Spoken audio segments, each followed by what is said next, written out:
Abraham Lincoln, born in the slave state of Kentucky, reared in Indiana, practiced law in Springfield, Illinois, and now 16th president. These are trying times, as I told Congress in 1862. We cannot escape history. We will be remembered in spite of ourselves. No personal significance or insignificance can spare one another of us. The fiery trial through which we pass will light us down in honor or dishonor to the latest generation. And thus, as your president, it is my fervent goal to preserve this young democracy born out of a revolution from tyrants, a union that must serve us all well and be a beacon of hope to the entire world. But was this flawed from the start? Northern textiles, Southern plantation owners, both became rich from the labor of poor cotton-picking black slaves. Why, first father George Washington even owned slaves and enacted the Slave Act back in 1793.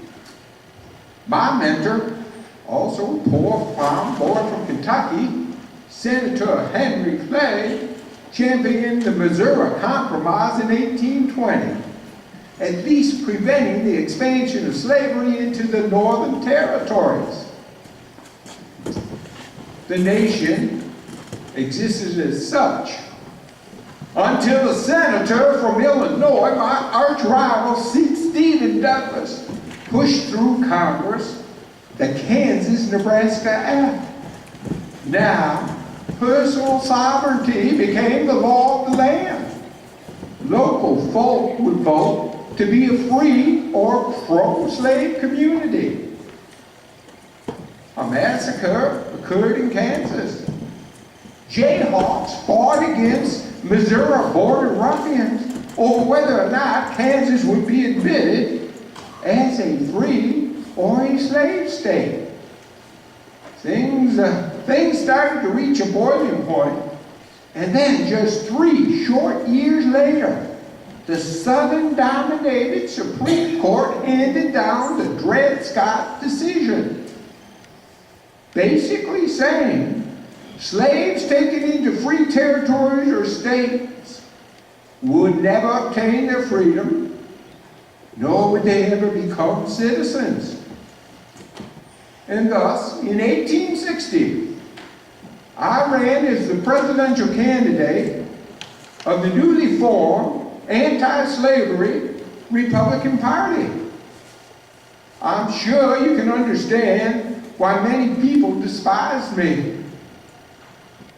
Why Southern Democrats, they feared for their livelihood. Many Northern Democrats feared that if emancipation was enacted, hundreds of thousands of slaves would flee to the North. Strict abolitionists of my own party feared I would overcompensate border states in my attempt to preserve the Union. Why, even know-nothings, they felt I was too soft on immigrants, Catholics, Irish, and popery. Add to this list the fact that 7 southern states seceded from the Union. That is the condition I found myself in when I arrived in Washington March 4th, 1861 for my inauguration. I worked quickly to preserve the nation. I offered border states significant financial compensation for the gradual weaning out of slavery over a 30 to 40 year period. I even offered colonization. I promised to strictly uphold the Constitution and thus preserved the fugitive slave law of 1850. But this was to no avail when shots were fired on Sumter in April '61, and the great conflict commenced. Yet, the greatest tragedy of all for Mrs. Lincoln and myself in those years was the death of our son Willie. How we loved that boy, my dear boy. He was too good for this earth.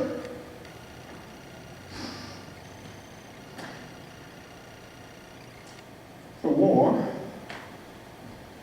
I was not schooled in military science. I did a short stint in the Illinois militia during the Black Hawk War. The only blood I encountered was from the skirmishes with the mosquitoes. The war was horrific.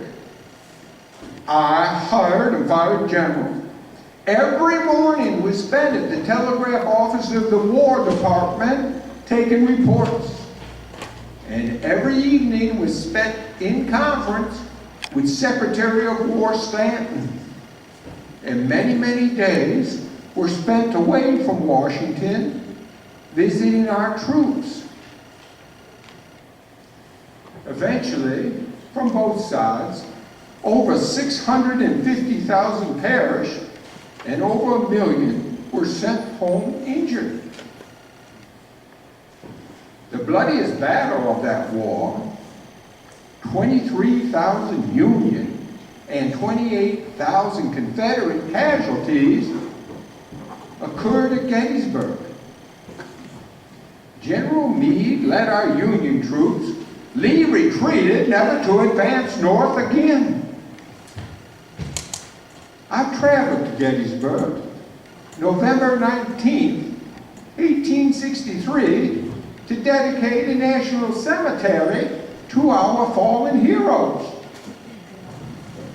I do recall that Gettysburg address. 7 years ago, our fathers brought forth upon this continent a new nation conceived in liberty and dedicated to the proposition that all men are created equal. Now we are engaged in a great civil war, testing whether that nation or any nation so conceived and so dedicated can long endure. We are met on a great battlefield of that war. We come to dedicate a portion of it as a final resting spot to those who died here that the nation might live. This we may, in all propriety, do. But in a larger sense, we cannot dedicate. We cannot consecrate. We cannot hallow this ground. The brave men, living and dead, who struggled here have hallowed it far above our poor power to add or detract. The world will little know, nor long remember what we say here, while it can never forget what they did here. It is rather for us living, we here be dedicated to the great task remaining before us, that from these honored dead we take increased devotion to their cause, for which they gave the last full measure of devotion, and that we here highly resolve these dead shall not have died in vain, that the nation shall have a new birth of freedom, and that the government of the people, by the people, for the people, shall not perish from the earth. Eventually, Lee surrendered to Grant and Appomattox. A new mirth pervades in the White House. Why, today, Good Friday, Mary and I took an afternoon carriage ride.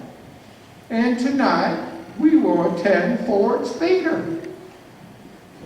She asked me on that ride why I seemed so jovial and so relaxed, knowing that I had the problems of Reconstruction and relocation of the emancipated slaves ahead of me. I answered Mother Lincoln, as I have many times in the past, with my favorite maxim: what is to be will be, and no cares of ours can arrest the decree. Thank you all for listening.